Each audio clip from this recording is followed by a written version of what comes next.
All right, so welcome to all of you who are present inside the community session today, as well as those of us who are joining in from YouTube and who will be watching the recording of this session. Welcome to all of you. And in case you are someone who would like to attend these sessions live, you can just comment empowered in the comment section or DM me on LinkedIn. Or if you're connected on WhatsApp, just DM me empowered there and you will be added to the group. And for those of you who are attending live, today's topic is going to be an interesting one. It is going to be on how do you actually conduct a coaching session.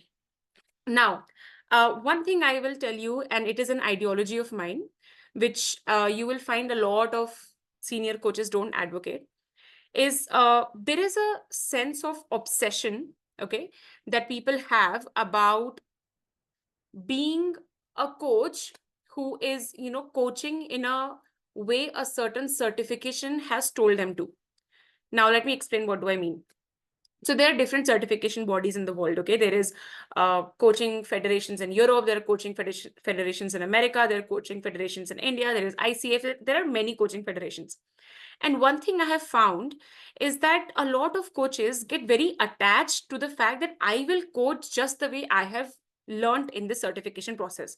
It means that I can, only speak a certain way. I cannot, hold space for a client. I cannot be, directive with a client. I can only talk to my client a certain way. And I will never tell you to do that. Okay. Because one of the superpowers as a coach you will develop is your own intuition. I'll give you a very funny example, okay?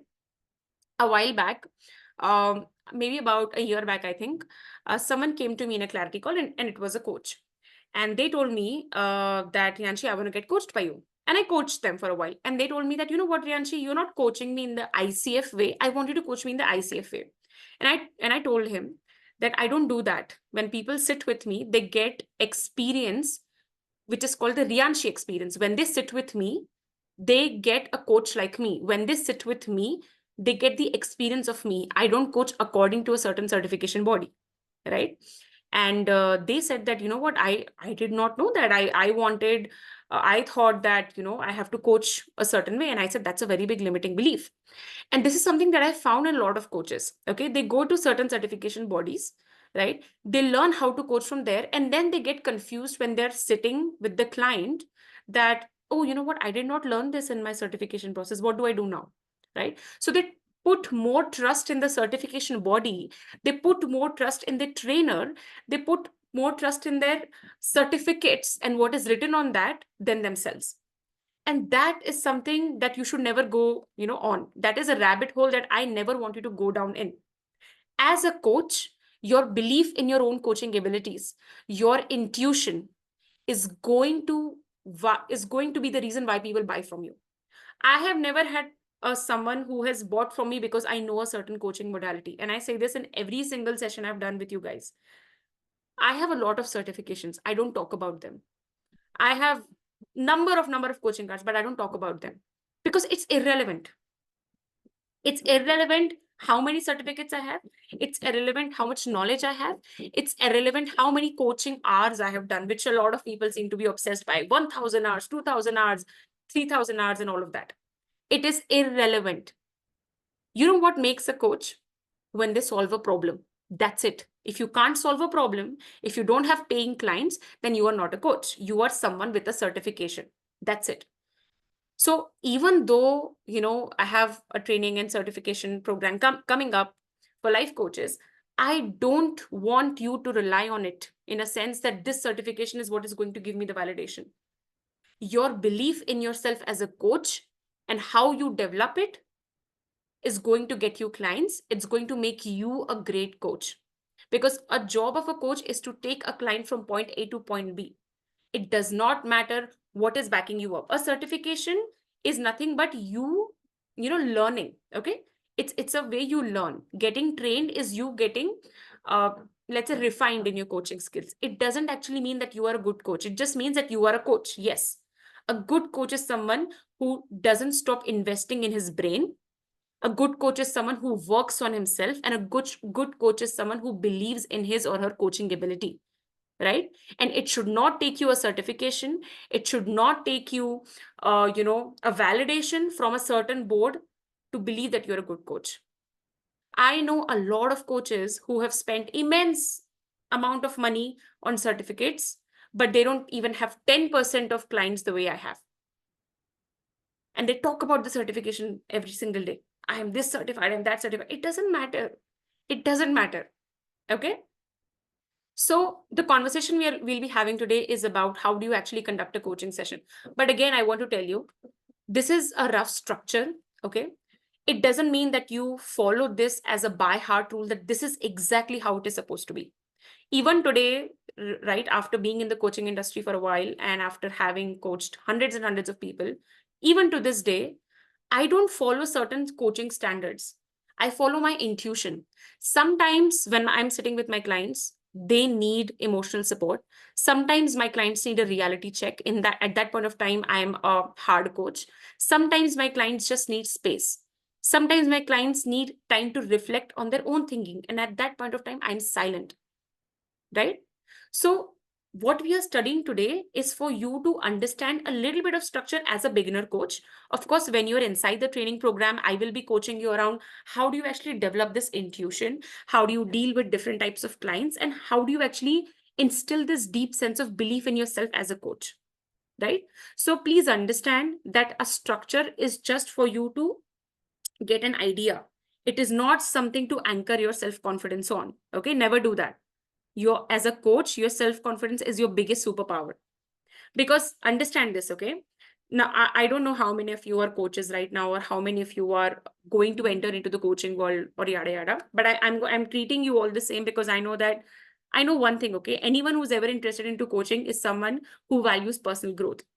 And whoever values personal growth thinks differently from normal people. Okay, so I will explain to you in that way. So you must understand, okay, when someone is coming to you to get coached, at that point of time, they are looking to anchor their belief on someone. Okay. And at that point of time, when you are not sure of who you are, when you lack confidence as a coach or as a person, your potential client cannot anchor onto you. Because when you believe in yourself, other people anchor their belief onto you. And that is how you actually get clients. Your belief in yourself and your belief in your coaching ability, your belief in your potential client's ability to pay you whatever the hell your fees is what makes you a highly paid client, highly paid coach. So sorry for the mishap. So the point is, it doesn't matter what structure we study, even here or even tomorrow when you're inside my training program, it doesn't matter. I don't want you to anchor your self-confidence onto that. It's just a medium of education, okay? Coaching is a business, and a business works very differently from how we have been raised in our schooling systems. We have been taught that you need a validation, you need a certification. Once you have that, that's it. Life is sunflowers and fairies and unicorns. That's not how a business is run, okay? When you are getting into the business of coaching, please understand that the beauty of business is it does not care what your background is. All it cares is, can you solve a problem? And can you believe in yourself while you're solving that problem? That's all business cares about. It doesn't care what your gender is, what your age is, what your background is. So when we are coaches, we are not just life coaches, okay? We are also business people. So we have to think in both the aspects. And that is why even today, when we're going to be studying the coaching structure, it is not a replacement to actually getting trained. One, it is not a replacement to not getting not getting personally coached. If you've never invested in a coach, if you've never done trauma work, if you've never actually done personal growth work, please do it. Without that, none of it is going to benefit. Because as I told you before as well, as coaches, our business, our work comes from our nervous system and our brain. The more expanded your brain is, the more expanded your nervous system is, the bigger your business is going to be. There is no magic strategy to it. There is no magic to it, because we're not selling lemonade. We're not selling automobiles. We're not selling clothes. Okay. We are selling solutions. We are telling people that we can solve their problem. And we can only solve other people's problem when we have solved ours, or at least we are working with a coach to solve ours. So if you are beginning or going into coaching, or if you are a coach right now who wants to scale their business, always have a coach with you. Always keep working on expanding your own brain. If you hear a background noise, I'm so sorry, because there is some construction work going on which I have no control over. So I'll try to speak louder. But just to check in, are you guys able to hear me properly, or is the background noise too much?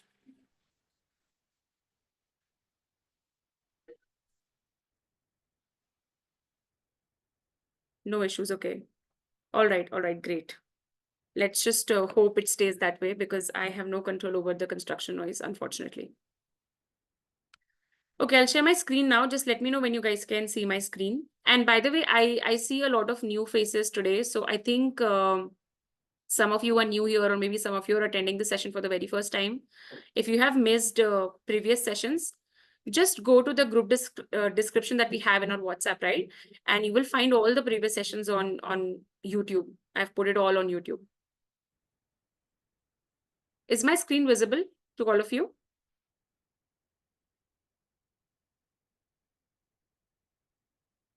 All right, great. Let's start. So, when I began coaching, I used to wonder a lot as to how do you actually conduct a coaching session, because nobody really spoke about it, and nobody really, explained how do you really go about it from the beginning to the end. And it is only when I started coaching that I could see intuitively, I could see that, okay, there lies a structure and there is a way you conduct it, so that it has a free flowing structure, or at least if you do get stuck with a client, you can ask certain questions. Now, how do you conduct a coaching session with different types of clients is a very in-depth topic, which we will be covering in the training program. But this is something that is I would say, a general structure that you can follow. Okay. Now, before we go into how do you conduct it, we must understand there are three elements in a coaching session. Okay. One is the problem, second is the client, and third is the coach. Now, you must understand that when you are sitting with a client, okay, they are coming as a person, yes, but they are also coming with a certain type of brain that they have. Okay. There is a model of the world that they have. The way they look at the world is what we call the model of the world of a client. And they have a problem. Okay. And the problem here is a separate entity. And then you are here, right? The coach. So there are three elements: the client, the problem, and the coach. Now, why do we call them three elements, or specifically, why do I call them three elements? Is because, let's say, I come to you, okay, you are the coach and I'm the client, and I come to you and I tell you that, you know what, I uh, I really want to progress in my career, and I'm unable to progress in because I think that the market is very, very bad, and I will never be able to switch from the company that I have. And then you ask me certain questions around it, that, okay, what makes you think that the market is bad, or what have you done about the problem, and yada yada. And I'm telling you that I have done nothing. Okay, I'm telling you that I have done nothing, but I'm very adamant on the belief that the economy is very bad and I will never get a job. So what are we seeing here? Even though I'm coming to you with a problem that I want to solve my problem, but the mindset that I have is a fixed mindset. I actually don't want to solve my problem, because if I wanted to, I would be open to hearing you out, right? I would actually be able to tell you that, you know what, yes, I have applied to 5-10 companies, and then I have come to the conclusion that the market is bad. But I have not done that. I am telling you beforehand that I have assumed the worst, that the market is bad, even though I have applied to no jobs. So what is happening here? As a client, I'm giving you the impression that I want to solve a problem, but in reality, the mindset that I have is a fixed mindset. I actually don't want to solve my problem. Maybe I've come here to just vent. Maybe I have a victim mentality. Could be multiple things. So that is why we see that there are three elements of the problem. You may think that the client and the problem is the same thing, but it's not. Sometimes the client may tell you that they have a certain problem, but the problem may be completely, something else. And that is why when we are learning even coaching modalities, we learn to look at the problems in different ways. We learn to separate the problem from the client to actually see where the client is standing and what problem they think they have, but what the actual problem really is. So here, I think my problem is that I'm not going to succeed in my career because the economy is bad. But the real problem is that I have not even experimented. I have just assumed, right? I'm just assuming the worst. That is my actual problem. The problem is not that the economy is bad, or the problem is not that my career is not going the right way, right? So that is why when we are sitting with a client in a coaching session, we see what the client really is, okay? What the problem really is. And the third and the most important element is the coach, which means what do I perceive the problem to be? Now, what do I mean by this? Now, see, as a coach, you have two options here, okay? As a coach, you have the option that how can we handle the problem without any experience? I'll talk about that, George. Just give me a moment.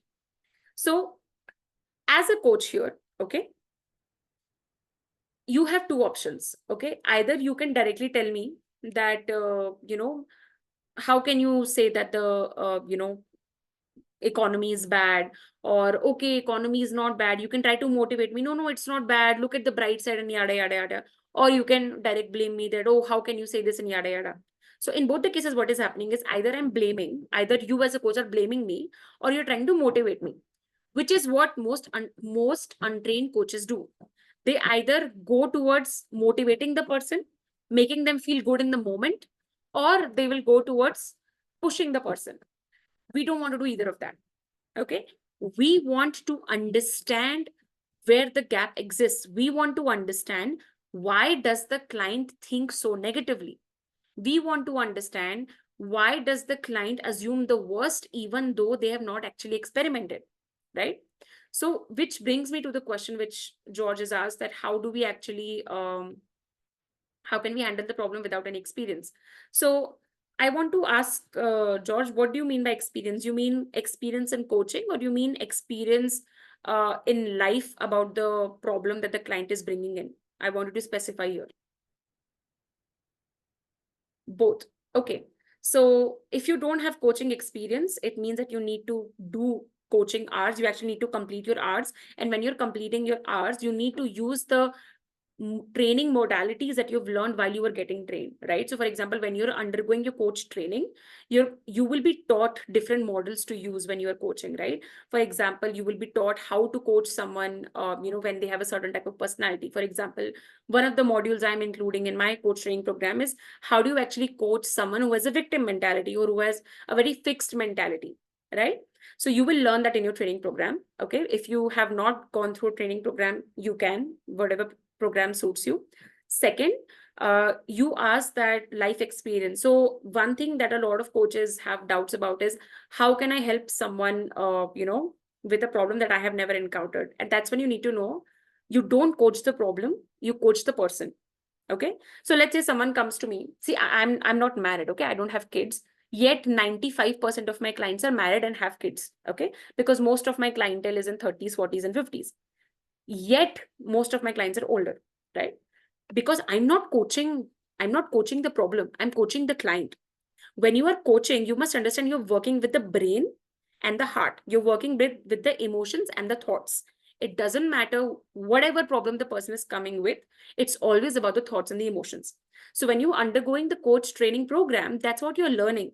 You're learning how to coach the person, not the problem. Because tomorrow someone can come and tell me that, you know what, Rianshi, and it has happened to me where people have told me that, Rianshi, I don't know whether I should go through the separation or not with my husband of 20 years, right? That's a problem I've never encountered in my life, and I don't even know if I will. But I still helped my client get through that. Why? Because I was not looking at the problem. I was looking at my client. I was looking at how was my client thinking? How was my client feeling? And why exactly was she feeling this way? I helped her make a decision instead of advising. So we only need life experience when we're advising someone. In coaching, you don't need life experience. You need coaching experience. You need to be a good coach. You need to have the ability to ask good questions. And it will come through two things.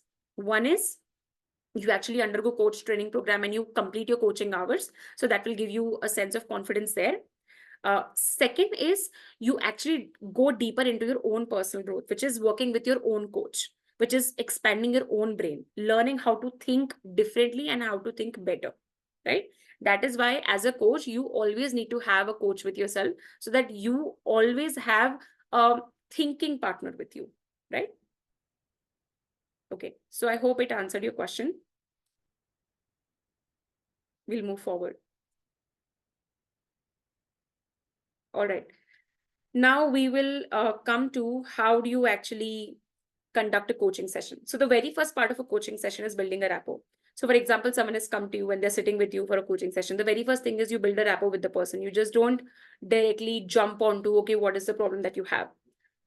The reason we don't do this is because when a person is approaching you as a coach, there are different types of mentality they are in. Sometimes some people will be very vulnerable.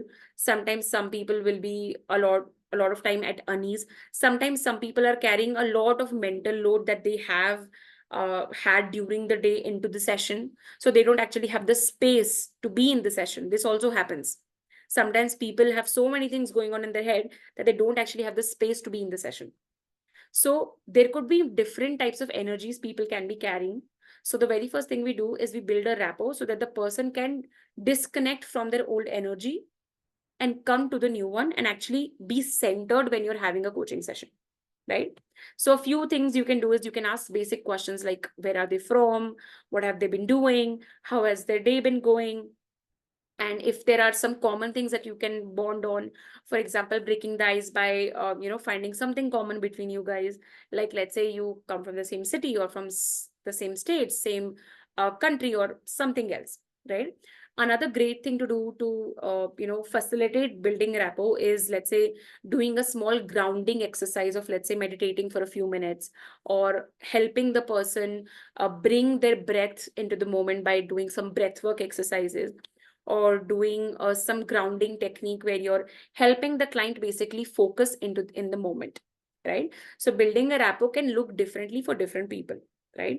Sometimes it could be just asking basic questions so that the client feels connected to you instead of fearing you or feeling intimidated by you, or the client feels more open to you. Or you can also supplement it with some doing some grounding techniques. That also works. The next thing to keep in mind is have an open body language.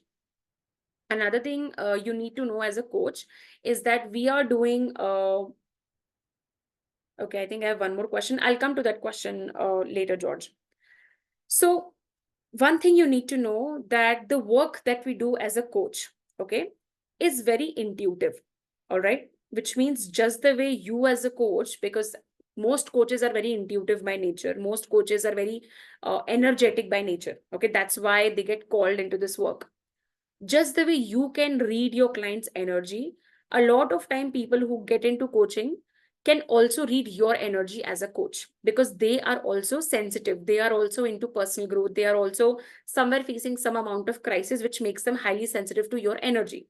So it's very important that you have an open body language when you're talking to your client, because if you react in a different way, if you're interrupting them, or if you are, let's say, if you make a certain expression, if you, let's say, express your disinterest, you're checking your phone, you are expressing some sort of expression from your face, even through the screen, it can hamper the client's energy. They can feel that maybe you're disinterested, or maybe you're boring them, or maybe they are boring you, or maybe they may feel that, oh my god, this person has so much to tell, and the client can feel that I need to not share this much.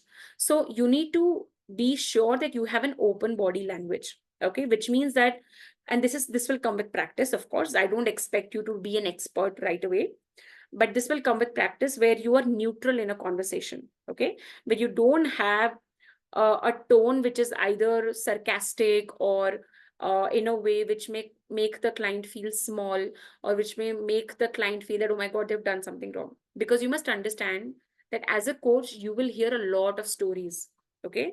You will have clients from all walks of life, and sometimes they may operate in a way which you may not agree with according to your morals or according to your value system. It doesn't matter, okay? Because in that moment, you are a coach. What you think personally is something you cannot bring into the conversation. For example, let's say if someone is sitting with me and telling me that, you know what, Rianshi, I'm cheating on my partner and I really want to work on it. Let's say as a woman, my value system will tell me that this man is, not good.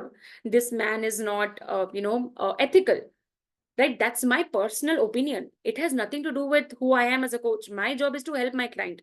My job is to help my client understand why the infidelity is happening, why my client feels the need to go cheat, what is happening. That's my job. So you need to keep aside your own personal thoughts, your own personal value system, your personal judgment at your home. And when you sit on the chair of the coach, you need to be neutral. You need to have the ability to absorb what the client is saying and reflect that back in a neutral way, in a solution oriented way, instead of getting sucked into it. Unfortunately, I have had clients who told me that they have a therapist in the past and coaches in the past who give them personal judgment. I will never forget this. I once had a client who told me that, Rianshi, my therapist started giving me financial advice. And that's why I stopped working with her, because I was just expressing my concerns financially and she started giving me financial advice. Or, one of my clients also told me that, you know what, Rianshi, I told my therapist about, I wanted to, break up with my partner. And my therapist told me that you are too old right now. It's better to, stay with the partner. So don't do these unprofessional things. I can tell that such therapists or coaches are extremely untrained and they don't have a coach of their own, but please don't do that. Okay. When a client is sitting with you, your personal judgment and advice is not what they're looking for. Never advise as a coach.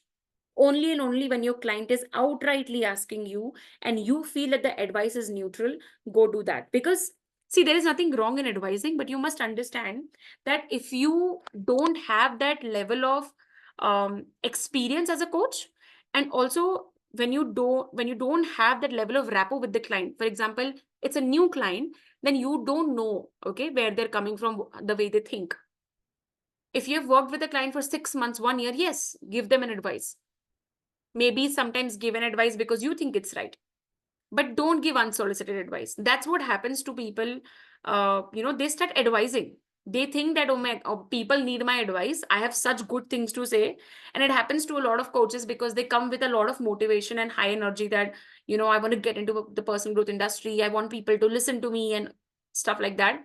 But please understand that as a coach, your job is to coach and serve, not give advices. Okay, you are not a, what do you call, self-obsessed influencer or some baba or some guru or stuff like that. Okay, we are coaches. Our job is to serve. Our job is to help the client think. Okay. And yes, it is funny.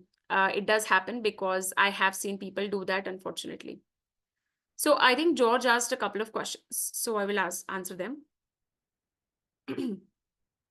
Is a certification required to become a coach? If someone has strong intuition and can effectively help others solve their issues, is the certification still necessary? I'm not looking to present or highlight any certification, just curious about the importance of certification coaching. So no, you don't need certification. The reason you get certification is when you complete your training as a coach. Okay. So what you are saying, right, that if a person is able to help the other person effectively solve a problem, see, understand, coaching is a skill. Okay. Just the way surgery is a skill, just the way painting is a skill, coaching is a skill. If you have not learned the skill, you are not a coach. Certification is out of the question. You complete your training, you get your certificate or not, I don't care. But if you have not trained as a coach, you are not a coach. You are just someone who likes to help people. And the thing is, when you don't know how to coach, what you will end up doing is you will either end up advising people, okay, because you will believe that I have a lot of self experience, so I will advise people. Or what you will end up doing is that you will, try to give people solutions based on what you think is right, which is another form of judgment. Coaching is not either of them. People are not looking for your advice. They can go get it from Google. People are looking to solve their problems when you help them solve it through their own brain. A coach helps their client think. A coach helps the client deepen their problem solving abilities. That is why you need to get trained as a coach. You get certification or not, I don't care. Okay, don't get it, doesn't matter. I have worked with so many clients. I have charged whatever the hell I wanted to charge. Nobody has ever asked my certificate because it doesn't matter. So it's not a matter of certification. Don't confuse me with that. It's a matter of getting trained as a coach, because coaching is a skill. It's not advising. It's not helping people. Anyone can help people. Doesn't make them a coach. Okay, so there's one more question. How can a coach build genuine rapport with clients who are initially resistant or skeptical about the coaching process? What are the most challenging aspects of this and how do you overcome them? So it's very simple, okay? If someone is coming to you to get coached, and if they are very resistant, instead of trying to convince them, I would ask them what they're resistant about, right? So I'll tell you some categories of people, okay? Some people will be people who are like hesitant about investing money. Okay, that's a very clear thing. Sometimes people are. In that moment, you can simply help them see whether what is more expensive, the money that they're paying or the problem at hand. For some people, paying money would be more expensive and they want to suffer more. In that moment, it's not your job to convince them. As a coach, whenever I'm training coaches as well, even be it one-to-one or group, I always tell my clients who are coaches, don't try to convince people. It's not your job. Okay. Coach them. Okay. Coach them through their problems. Don't try to convince them that they need to buy from you. That's not a client that you want to have who needs convincing. Don't waste your energy. Second is, you've asked that coaching process. So understand this. Nobody is looking to understand your coaching process. Let me tell you that very straight ahead. People want results. Anyone who's telling you, I want to understand your coaching process, and that is when I'll decide, this person is not interested in the result. This person is either wasting your time, or this person themselves is not sure whether they need coaching or not. In that moment, again, I don't advise wasting your time with them. Let them know in 2 lines, this is how I coach. This is what it takes to work with me. Invite them on a clarity call. See if they want to actually get their problem solved. Let them know this is how you're going to solve it. That's it. That's your coaching process. You don't need to convince anyone. It is only when you go into this convincing zone that people, either take you on a ride or they waste your time. You don't have to do that. When you're an effective coach, there are 100 people who want to work with you. I have had people, very less actually, I won't lie. I've had maybe just, I don't know, 2 or 3 people in my entire career who have asked me, what is the process of coaching like? I tell them in 2 lines, this is what the process is. That's it. I end the conversation there. I don't indulge them into, oh, this is how long it takes. I don't send them big brochures. To this day, how I send people, how they can work with me is in a WhatsApp message, and people still sign up with me. I don't send them brochures also. I don't have a website also. Because I'm telling you that when people want to work with you, when they believe in the results that they can get when they're working with you, they will not care about anything. So it's not a matter of convincing at all. If someone doesn't believe in the coaching process, it's not your problem. Either certain case scenarios are playing out. One is, maybe you didn't serve them strongly enough. Maybe they didn't get the value they were looking for. In that case, you are not a good fit. Second, they thought they wanted to solve the problem, but when they actually got coached, things became very real for them and they got scared. Again, not your problem. Tell them, take your time. Whenever they want to get coached, you're always there. And third is, they were just flirting with the idea of personal growth. They actually didn't want to do anything about it. And in that moment as well, tell them that's okay. Whenever you feel that, you come back to me. I don't recommend going after people and convincing them. I don't recommend following up with them 10 times. That's not I would ever recommend. Don't waste your time convincing someone to work with you when you have 100 people you can be serving. Okay? All right, let's move to the next step. We spent a lot of time here. So once we have done the rapport building, second is the goal. Now here, you must ask your client what exactly is their goal. Now, some people will be effectively able to tell you 1 goal or 2 goals, which are interconnected. But some people will come with a lot of stories. Some people will tell you 10 goals. Okay. In that moment, instead of getting overwhelmed, simply ask them, what is the one most important goal that you would like to work on? What is the one thing that you think will solve more than 50% of your problems? What is the one problem that you think is the most urgent for you and you would like to work on right away? So try to bring the conversation to just one singular problem. Because again, it's a clarity call. The first conversation you're having with someone, you can call it anything. You can call it a clarity call. You can call it a discovery call. You can call it a breakthrough session, anything, right? So or you can call it a consultation call. So when you're having that initial consultation call, you are giving the client the experience of coaching. Because another thing to remember, why we do consultation calls and why it is necessary is that you can't sell the concept of coaching. You can only sell the experience of coaching, because coaching is a service. And a person needs to experience what it is like to work with you before they actually pay you. Okay?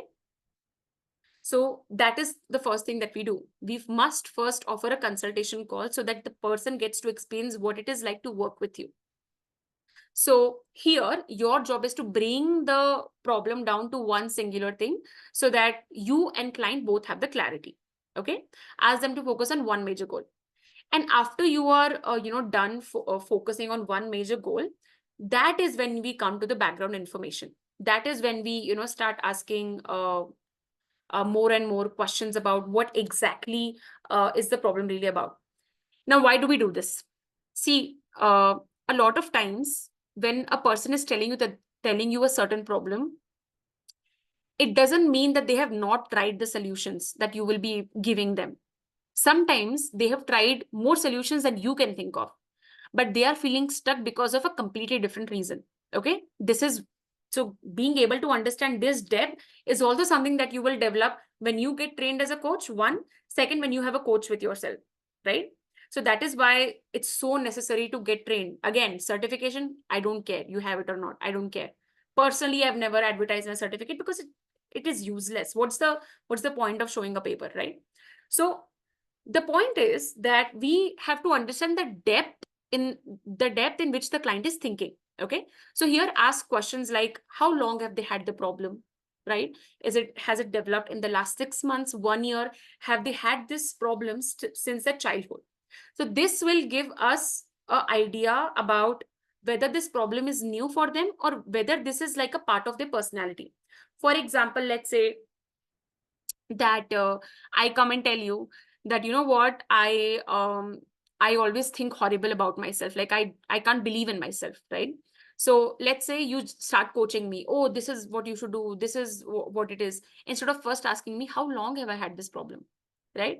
If I tell you that, you know what, I've always felt like this since I was a child.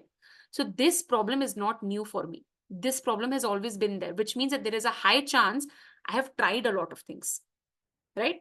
It means that there is a high chance I'm not looking for information. I'm looking for a different type of coaching, right? Second is, what have they done to solve it? So here, ask the client, what have they actually done? Let's say I come and tell you that, you know what, I always think horribly about myself and I have very low confidence. So here you must ask me, what have I done? And then I tell you, you know what, I've done affirmations, I've done meditation, I've been to a therapist, and none of that has worked out for me, right? So this will give you more information about what is not working. So this gives you information about what you can focus on, right? Another thing that also helps is asking what the client actually thinks the problem really is. Now, what do I mean by this? So I am a, trauma informed coach, right? So people come to me usually with confidence and anxiety issues, but usually the problem is much deeper. So the first thing I often ask people is, what does confidence mean to them? Because confidence means differently to different people. We think that confidence is a universal term, but it's actually not. So one thing that also helps is ask people, what do they really mean when they use certain word? For example, let's say someone says that, you know what, my career is not going well. So not going well can mean differently to your client, and it can mean differently to you. So ask, what does it mean that it's not going well? Can you define it more? So here where it comes in, what they think the problem really is. For example, some people have told me that confidence to them is being able to speak without stammering in public. For some people, confidence is being able to, feel good about themselves in front of their bosses. So confidence can mean different things to different people, right? Similarly, whatever problem the client is coming to you with, it can mean completely different to what you think. So be more specific, get more information. And the next problem, next question, which is again very important, is why is this problem important for them to solve? So here, what we are doing is we are making the client understand the gravity of the situation, and we are also understanding the gravity of the situation. This is where we are making the client understand that this is why the problem is important to solve. And we're also understanding why exactly it is important. So sometimes I have had people who came to me that, you know what, Priyanshi, we want to switch to a different job because, we want career growth. But when I actually ask them why it is important to them, they tell me that, they want to do it for their kids because they want to spend more time with the kids. So you see, they're so unrelated. They came to me with the problem that they want to go higher up on the career ladder, but in reality, what they actually want is they want to spend more time with their kids. So what a client says can be very different to what a client actually means. So this question also helps a lot.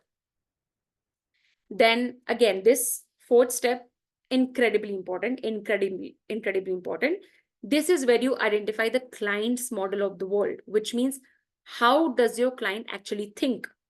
This is what differentiates between a good coach who can create a transformation and a coach who will either end up advising or will end up putting off the client. So often what tends to happen to some coaches who are untrained or who have never again worked with a one-on-one coach, they jump onto solving a problem. They get very excited. They listen to a problem and they jump. Oh, let me solve this. Let me solve this. Often you will also have the temptation to serve the answer on a platter to the client that, look, this is the answer. This is the answer. It's not going to work. Because why? See, nothing you will say is not, available on Google. There is nothing you will say which is not available on internet. But understand, your job is not to advise. Your job is not to serve it on a platter. Your job is to understand why is your client unable to see the obvious answers. Right? So here you identify the client's model of the world. So check here. And again, this will happen when you question your client through different coaching models that you will use, which you must have learned in your training program. Is you try to see whether your client needs an information first approach or an emotion first approach, which means that what exactly is your client lacking here? Are they actually lacking information or are they actually lacking a sense of emotional support, right? So here you will be able to see whether I'm supposed to give the client, more information. So for example, let's say someone comes and tells me that, what, Rianshi, I feel lost about how do I move forward in my job. And here I have to ask them, what have you actually done to move forward in your job, right? If I don't ask this question, what I will do, I will give them advice. Oh, I'll apply to 100 companies in a month, do this interview, revamp your resume and stuff like that. My client is not looking for that. And that doesn't drive a transformation, right? So get more information, understand whether your client is actually looking for information or your client actually has a mindset or an emotion problem. So if I tell you that I'm unable to move forward in my career, and you tell me what have you done, and I tell you that, what, I have been applying to jobs for the past 3 months, I've been giving interviews, but nothing is moving forward. So here the problem is not very obvious. It's not an information or execution problem. The problem is deeper. So here my job is to go more deeper with my client. Second is identifying whether your client has a fixed mindset or a growth mindset, because both the people require different types of coaching. So a fixed mindset is a mindset of a person who thinks that they're a victim in their life, right? They don't actually want to do something about their problem. They either think that they're a victim or they want to stay in the victim mode and they're coming to you for validation. Okay. So when a person has a fixed mindset, they are supposed to be coached differently. And when a person has a growth mindset, they are supposed to be coached differently. Now, why it is important to differentiate between two is, I will tell you one thing, okay? Most of the time, what coach training certifications do is that they assume that everyone has a growth mindset. So they will always focus on shift the person's mindset, change the way they think. See, that is good when you have a growth mindset. I will personally tell you it's easier to work with a person who has a growth mindset. But we don't get that type of clients always, no? Sometimes we may get a person with a fixed mindset. So what are you going to do? This is where people who only focus on certification or only focus on, I will rote learn everything and not actually work on myself, get lost, right? They feel lost here. So sometimes you may have a person with a fixed mindset. So here you have to work with their emotions. You have to work with what are the emotions they're holding on to. Why are they so married to this identity of a victim? So you have to go deeper. Okay, so there's one more question. What strategies have you found most effective when clients have attempted to solve the problem on their own before seeking coaching? I don't think I actually understand your question, George. Can you explain to me in depth what strategies have I found most effective when clients have attempted to solve the problem on their own before seeking coaching? I don't think I understand it. Please try to elaborate the question or maybe ask in a different way. Okay. Third is, are they looking for comfort or solution? So here again, sometimes you will have clients who know the solution to their problem, but they are not looking to solve the problem. They are coming to you for emotional support. And this is also a thing. Sometimes clients may come to you and tell you that they're looking for solutions, but that's not what they're looking for. Because you have to understand that as a coach, you are being something to a person that nobody has ever been, right? Your client is telling you stories they have never told to anyone in their life. So you are being a person that nobody has ever been to them, right? So you have to understand the depth of the responsibility you have here. So try to understand what your client is exactly looking for. Are they actually looking for a solution, or maybe they're just looking to vent? Maybe they're just looking for emotional support. So you can ask your client that, in this moment, are you actually looking to solve this problem, or do you just want to talk about it, or do you just want to stay with this? Because both of them is okay. Again, here, what some coaches tend to do, and this is so funny because I've had some coaches tell me this, is that they force their client to go towards a solution. When in reality, when you are a good coach, you need to understand that coaching is client led, not coach led. Okay. So coaching is sometimes, in fact, not sometimes, most of the times, you have to understand what your client actually needs instead of you posing your opinion onto the client that, okay, this is what is right, this is what you should do. You're not their mother and father, okay? You're not their parent. Your job is to help your client get to their goals. And sometimes your client's goals will be different to what you think their goals should be. And again, what you think does not matter much here, because you have to understand the client's model of the world, right? Then the next part is serve, serve, serve, and serve. Here you have to coach the client.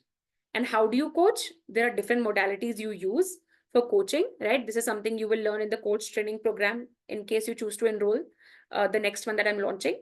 Another way you will learn coaching is I will be doing coaching demonstrations, which means that I will be inviting the participants to sit in front of me. We will do hot seat coaching, and I will be coaching you, and you will be able to see how exactly do you coach. So you will learn through two ways, through theory and through practical.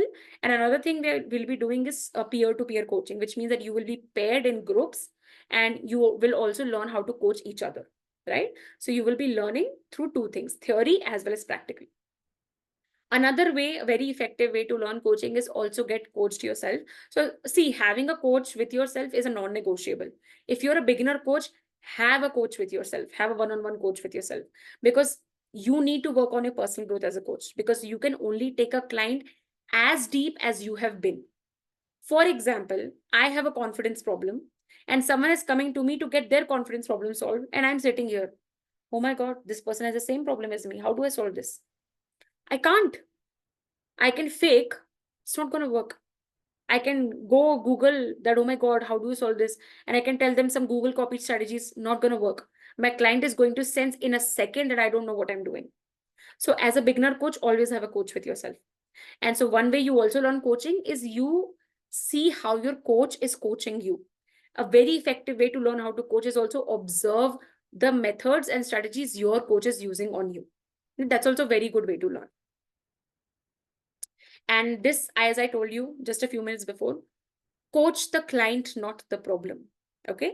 Your job is to coach the client's brain and the nervous system. Problem can be anything. Problem can be absolutely anything. You may have no idea about the problem. It's not your job. Because as a coach, you will come across different sets of people, right? Different sets of people from different walks of life, different countries, different genders and whatnot. Doesn't matter. Everyone's brain and everyone's nervous system is still the same. We all are humans. So your job is to coach the client. Don't get sucked into the problem. A lot of coaches, again, whose self-confidence is low, they get very overwhelmed. They get very intimidated. Oh my God, this person is so senior to me. This person is so older to me. This person has, much more richer to me. This person has more qualifications than me. How do I coach this person? Right? They start to seek validation from their client, or they start to think that, oh my God, just because this person is somehow older, more qualified in certain degrees, means that they know more than me. So why are they coming to me? right? If you are facing this problem, get coached. Increase your confidence as a coach. Okay. Don't get sucked into your client's story. Don't get sucked into your client's problem.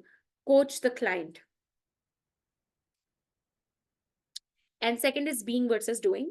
So here, again, instead of, and this is again actually a very good coaching model, which I will elaborate more on in the training program. So oftentimes, as human beings, we are very focused on what the person is doing instead of who the person is actually being, right? So being is the way you react, the way you are, the way you show up, and doing is the things you're doing externally. And often people will always come to you with doing problems. I can't do this, I can't do that, I don't have this progress, I don't have that progress. Your focus should be helping the client see who are they actually being as a person. So when a person tells you that I can't speak in front of my boss confidently, your job is not to give them strategies. That will come very later, and that is very surface level work. Your job is to see who does the client become when they're in front of their boss. What does the client feel when they're in front of the boss, right? And after the coaching part, which will take you, however long it takes you, 40, 45 minutes, 30 minutes, doesn't matter. Recap, right? Paraphrase everything that you have done in the coaching session, recap the problem and the solution, and come up with an action plan for the client. Give them a small action plan that this is what they can do after the coaching session, right? And help the client see different layers of the problem. So sometimes, actually not sometimes, most of the times when clients come to you with a problem, it will not be a one session problem. There will be different layers to it, right? Specifically, when you become more evolved as a coach, you will actually be able to help a client see different areas that the problem is coming from, right? So here you have to help the client see different layers of the problem and different levels of the problem. And here you can help the client see that, okay, we need to work a little bit longer. So here you can also offer your services as a coach after the consultation call or the clarity call or the discovery call, that you can, where you can tell the client that, we have solved this part of the equation, but these are the levels that we also need to work on for you to actually get to the goal you want to get to, right? So make the client understand if there are more sessions that are required for you and the client to work on. Okay. So I will recap everything from the moment you do rapport building to taking, bringing the problem down to a one single line problem, then getting background information, coaching the client, and recapping this entire time. Sometimes what will happen is that you may see a client going back to a different problem, bring them back to the problem at hand. Sometimes you may feel that, you and the client have gotten stuck in that moment, ask more questions. So this is a rough structure so far that I've explained to you, but understand that as and more you will talk to more and more people, you will practice more and more coaching, you will actually apply the training in real life, you will develop your own structure to coaching. Okay. And always remember that there is no one in the world who can or should tell you that this is how you should be coaching. Never ever let anyone do that to you. You as a coach have complete autonomy on how to practice coaching. Okay. And as a coach, you will evolve. You will evolve and you will see that there is a signature method of your coaching. For example, the way I coach, a lot of people don't coach that way, right? But my job is not to copy them. And it's not your job to copy me. Your job is to learn and evolve on your own as a coach, right? And that is why it's so important to get trained, but also work one-on-one with your own coach. So you not only understand the theory part of coaching as a skill, but you develop your own personal growth. Because as I said before also, the only investment you require in the business of coaching is investing in your brain, investing in coaching. There is no other investment you require. You don't need to invest in an equipment. You don't need to invest in hiring someone. You don't need to invest in, even developing websites. I don't have a website yet. I still make multiple six figures. Doesn't matter. People are not looking for all of that. Those are fancy stuff you can add, but it's not going to actually turn into real revenue. Real revenue will only come when you show up as a coach and when you solve real problems. Okay, so for today, that's it. I'm open to taking questions now. So if you guys have any questions, you can either text them or I will just, allow you guys to unmute, and you can just unmute yourself and ask me the questions.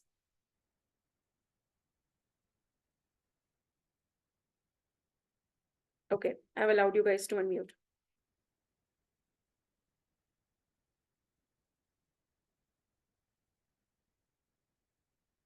Let me just see. I think George asked a question. Could you share with us how long your clients typically have the problem before seeking coaching assistance? It's very varied, George.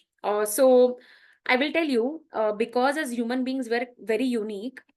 Some people are wired in a way where they have a problem, they seek a solution, they don't wait.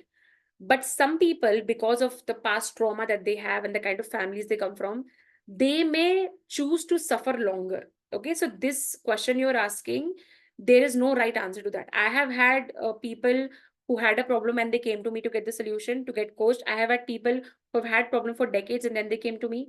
I've had people who did not have a problem, but they wanted to work with me because they wanted to grow as a person. So your job is not to find the reason why people are coming to you to get coached. People can come to you for any reason. I have had people come to me to get coached because they loved my energy so much, they only wanted to work with me. So could be any number of reasons. So this question is something that nobody can actually answer. And we shouldn't be answering this as a coach. Our job is to show up every single day and tell the world that this is how I can solve a problem. Why someone comes to us is not our job to find out. How long will the coach training program will be? So currently the program I'm planning is going to be at least 3 months long, but the program is going to be a lifetime program, which means that once you enroll in, you can complete the course modules on your pace. You can complete your coaching hours on your pace. It doesn't matter. The program will be lifelong. Once you enroll in, you will have the entire program for your lifetime, and we will also have lifetime support sessions, which means that we will meet 2 or 3 times every single month, where you will come to me and you will we will have a group coaching thing, and you will be able to ask as many questions as you want. You can discuss your client case studies with me. If you need my supervision solving a certain coaching problem, you will have that. So the program will be lifetime, but the training will be for 3 months in the beginning. After that, the entire program will be recorded, and you can watch as many times as you want. The recording doesn't matter. Okay. Do you guys have any other questions that is coming to you? Again, ask any question. Okay. Can we decline a client if a client is not suitable to us? How to deal with that situation? Yeah, of course. If you think that the client is not your ideal client, or maybe the client's behavior is not something you agree with, or maybe you just feel that I'm not the right coach for them, of course, let them know with love that at this moment I'm not the right person for you. And either you can refer them to a coach you think can help them, or you can simply tell them that I'm not right, I'm not the right person for you, and you may look for another coach. Okay. How much is the total package? Is there any payment after 3 months? So I have not come up with the pricing yet. I will be launching it maybe next week. So if you're in the group, you will be there, and it will only be a one-time payment thing. There are no payments after 3 months. As I said, it's a lifetime program. There is a reason I've kept it as a lifetime program, because I have often seen that sometimes coaches just get busy in their lives and they don't actually have the time to complete the entire program in that set amount. And what tends to happen is that they unfortunately sometimes give up on their practice. And I don't want that, because I have seen that, right? So the reason, the reason I'm keeping this as a lifetime program is I want you to have as much space as you want in your life, but I don't want you to give up on your career as a coach. Okay, that's the worst thing. That's worse than anything. How can I know if becoming a life coach is for me or not? So, Hitendra, I've actually written a couple of posts on this, and I've actually shot YouTube videos on this. So please refer to previous posts of mine on LinkedIn and also on, YouTube. And if I were to answer this question now, how, if it is for me or not, it's just asking, whether engineering is for me or medical field is for me or not. We don't know. Okay. One is you ask yourself, do I see myself in this career after, let's say, 2 years, 3 years, 4 years? Do I see myself getting interested in this? Do I feel that this is a good fit for me? Do I feel that when I look at other people who are in this field and what they're doing, does it excite me? Does it feel that, it would be so great to be paid for this? So you must ask questions like this. Otherwise, there is uh, no way you can say something is right for you or not, because you don't actually choose a right career. You choose a career and you make it right for yourself. I know a lot of coaches who started out, but then they gave up on their career, right? They gave up on becoming a good coach, and they just got the certification and they're sitting with no clients. So it doesn't matter whether you ask, is this field for me or not? You need to ask, am I willing to commit to becoming a good coach or not? Am I willing to commit to become a highly paid coach or not? Your commitment is what matters here. Whether it is for you or not is just a matter of likability. Do you think that you would want to solve people's problems? Do you enjoy fields like psychology, spirituality, and personal growth and personal development? Do you want to be better as a person in your personal growth so that you can help other people? These are the questions you must ask yourself. And otherwise, the only way to find out whether this field is good for you or not is to actually answer the question, am I committed or not? Commitment is what we are looking for. We are not looking for your interest, because anybody can say, I'm interested in this, right? I can come and say tomorrow that, you know what, I'm interested in becoming a dancer. But do I have the commitment? Can I go and practice? Will I invest money into learning from the best dancers in the world? That's the question I should be asking, right? So interest is overrated. Commitment is what is required. What is the income potential of life coaching business in India? As much as you want it to be. So life coaching, when you're doing online, which is what I do, it's not a matter of what is the potential. It's a matter of, will you develop your skill to a point where you can charge whatever the hell you want and people will still pay you for it. So one of the biggest celebrity coaches in the world is this person. What is his name? I forgot. He has a very deep voice. I forgot. Tony Robbins. Yes, Tony Robbins. So that he is a celebrity life coach. He charges millions of dollars. I know coaches in India who charge, lakhs and lakhs of rupees, and people who cross crores as well in a year. So it doesn't matter. Your income potential is not going to be dictated by whether there is a potential or not. It is going to be dictated by, are you going to be that good at what you do that money is not going to be a factor for people to work with you? That is the stage you should be aspiring for. That is what the potential is. Because understand, it's not a job. Okay. A business is very different.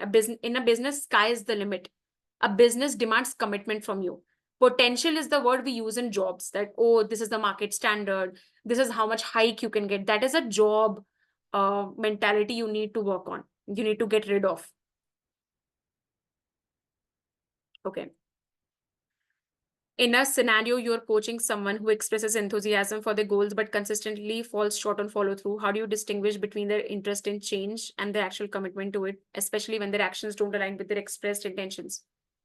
I will point that out. I will simply tell them that I'm not seeing you actually follow through on your actions. One is, I will point that out. Again, based on the rapport I have with the client. Second, I will help them see why exactly are they not following through, because there is a reason. Okay, your client is not going to self-sabotage on purpose. Maybe there are deeper patterns that maybe you have not addressed yet with the client yet, or maybe they also are not aware of. So I would take them deep. I would help them see why exactly are they not taking action. Maybe they have lost interest in their goal, right? Or maybe they thought they wanted to pursue the goal, but they just don't want to anymore, right? So there could be multiple reasons. We are not here to judge as a coach. We are here to help the client, one. Second, also help the client see the truth. If your client is not following through, tell them honestly that I don't see you following through. So let's figure out the solution. Let's figure out what is the reason. Okay. Is there any other question before we say goodbye for today?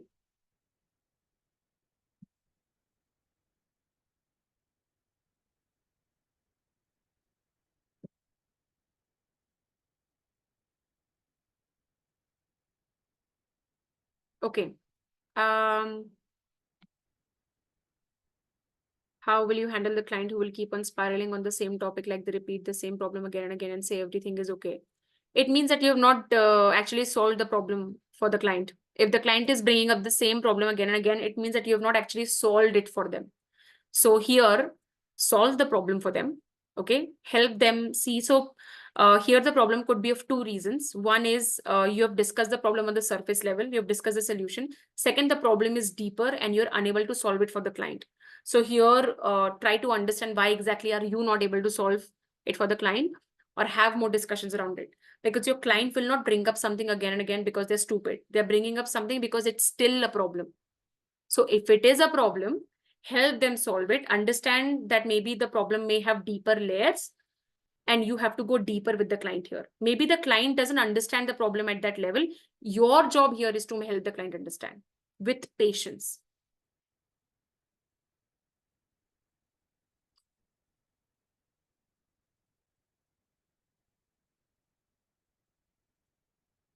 Thank you for this session. It's my first time joining live and I found it incredibly valuable. When is your next session related to coaching aspects?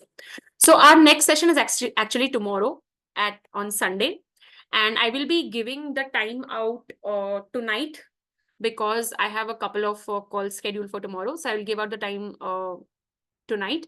And in case you're unable to attend the session live, it's completely okay. You can just go on YouTube. I'm uploading all the sessions on YouTube. Just go and watch it at your own pace. So that's also okay. Is getting coached for ourselves is the best way to invest in our brain, or are there any other better ways? So depends. When you say that, is it the best way? I don't know what best means for you. If you want to, let's say, solve a certain type of problem, let's say it is a relationship problem or a career problem, then you get a coach who can help you solve that. So in that way, of course, it's the best solution. Otherwise, I don't know what solutions are you actually talking about, because when you have a problem, I always recommend learning how to solve it, and how you learn how to solve it is getting coached. You ask someone to help you solve the problem. That is what coaching is. So yeah, I mean, that is the best way. If there are any other ways, let me know, because I don't know how much is the package for working with you. Depends on what package you are taking with me. So I usually discuss this post the clarity call. If you're interested in working with me, just DM me on WhatsApp, or just WhatsApp, and I will send you my calendar. We can have a clarity call, and after the clarity call, whatever package you want to take up, you can do that, and we can work according to that. Can you share your WhatsApp number? So you are in the WhatsApp group, right? That's how you joined in, I'm guessing. If you are not, I'll just send the number to you right now. But if you are into the group, just find me in the group description, or I'll just share the number to you right now.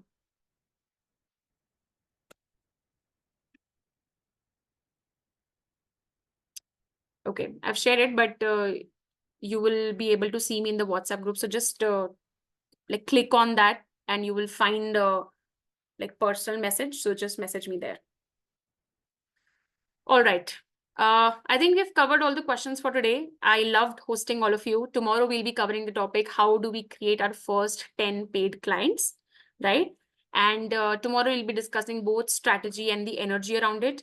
And hopefully I get to see you guys tomorrow as well. And if there are any questions that comes up for you, please type in the group or DM me, because as I told you yesterday as well, I will be doing, like a lot of videos going forward wherein I want to answer your questions, right? Because this is for you, it's not for me. So whatever question comes up, it doesn't matter if it is, good, bad, smart, stupid, because no question is ever stupid. I personally have asked the same question again and again to my coach 10 to 15 times, and I would come with the same face. I would tell my coach that, you know what, I'm asking you this again, but I need to hear it again.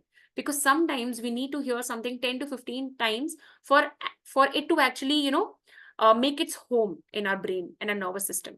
So it doesn't matter if you ask me a question 10 times, but ask me. Okay, that's the only way you will have information, right? All right. Thank you so much for joining, everyone. I loved hosting all of you. I will see you tomorrow. Bye-bye.